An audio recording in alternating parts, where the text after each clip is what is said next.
This is Living Power with Dan Hurst.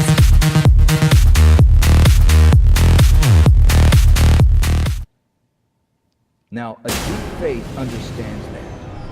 A deep faith understands God's perspective of the relationship. A deep faith looks at your life and says, I know why God has me here. He has a purpose and a plan for my life. I don't know exactly everything that I'm supposed to be doing, but I know that I'm here because God has a purpose and a plan for my life.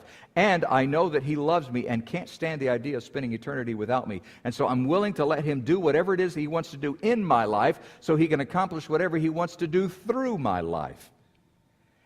The toughest prayer you will ever pray, the toughest, the harshest, the hardest, the most difficult prayer you will ever pray, and I challenge you to pray it every day. God, do whatever you have to do in my life to do whatever you want to do through my life. I challenge you to pray that. To accept the fact that God has a purpose and a plan for your life because He has you here now, at this point in history. He has an eternal purpose. He is doing something in and through your life now because He's planning for eternity. And He's using you now to connect with people and reveal His love in other people's lives now to reveal what it is that He wants to accomplish for eternity. And it may not make a whole lot of sense right now, but God's up to something. I remember when my sister-in-law, Marcia's sister, Teresa, had a car accident.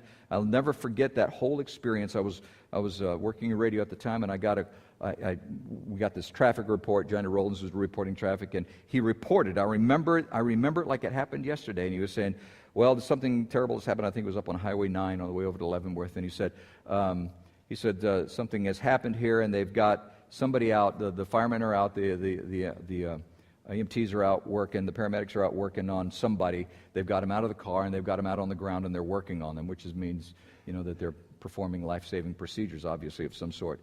And I knew that somebody was deeply in trouble. Didn't really know what was going on because you hear those reports all the time when you're getting traffic reports. As soon as the shift was over, I got a phone call from somebody at, I believe it was at Research, and it was a listener who said, "Dan, you should know that the person that was in the accident, that's your sister-in-law." That was how we found out. Somebody called me. Shouldn't have done it. I realized that somebody broke the law, but I don't care. And I was able to get a hold of Marcia, get a hold of the family, and we were able to get to the hospital. And she recovered a little bit, but she was never able to walk again. And she was in and out of the hospital, and it was a difficult, I think it was 3 years. And for the last couple of years of her life, she was in the hospital, and she was in so much pain, and she couldn't do much of anything for herself. And it was like, God, why don't you take her home? She loved the Lord. She was a Christian. Why don't you take her home? Why do you let her suffer like this? Until one day, I was in the hospital room, and I saw how the nurses responded to her. And I saw her in her pain connect with them and thank them for what they were doing for her. And let them know. She got to know some of these nurses and know things that were going on in their life. And I heard her say to one of the nurses, "I want you to know I'm praying for you." And here this woman, she was in intensive care at the time. Here she was, her life just ebbing, and she's telling a nurse that she's praying for her. Now, I want that, if what I'm talking about doesn't come home on that, I don't know what does. But it revealed to me how in our pain and in our suffering, in our times, we connect people that we have no other opportunity to connect with. When else would she have had the opportunity to connect with that nurse, those nurses, those doctors? When else would she have the opportunity to share the love of Jesus with people who saw Christ in her life at that point? Do I want that for my life? No. Do I want that for your life? No. But if that's where God has us as He prepares us for eternity, while He prepares other people for eternity, so be it. Because we're here for a temporary time where God is preparing us for eternity.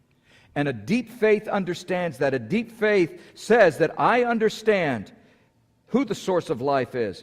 I understand what the source of life does, and I understand God's perspective of His relationship with me and what He's up to in my life now. So where are you on this journey of faith? Is yours a shallow faith or a deep faith, or somewhere in between? Let me close with this verse, 2 Thessalonians chapter 2, verse 16. Now may our Lord Jesus Christ himself and God our Father, who has loved us and gave us eternal comfort, not temporary comfort, not just comfort here on earth, not about that, but eternal comfort. He has already given it to us. That is, if as a believer, that eternal comfort is yours. He has given us eternal comfort and good hope. What is the word hope? Remember the definition for hope? It's the same definition in the Old Testament as in the New Testament. It means confident anticipation. That's literally what the word means. Confident anticipation. He has given us good, confident anticipation through grace. Comfort your hearts and establish them. In other words, settle yourself. Settle yourself in to do good work and word. Settle yourself in that this is what I'm here for, to accomplish what it is that God is up to in my life, even though it's just temporary, as He prepares me and others around me in my circle of influence for eternity. On behalf of Dan Hurst and the Open Class, we want to thank you for watching. We hope it was a blessing.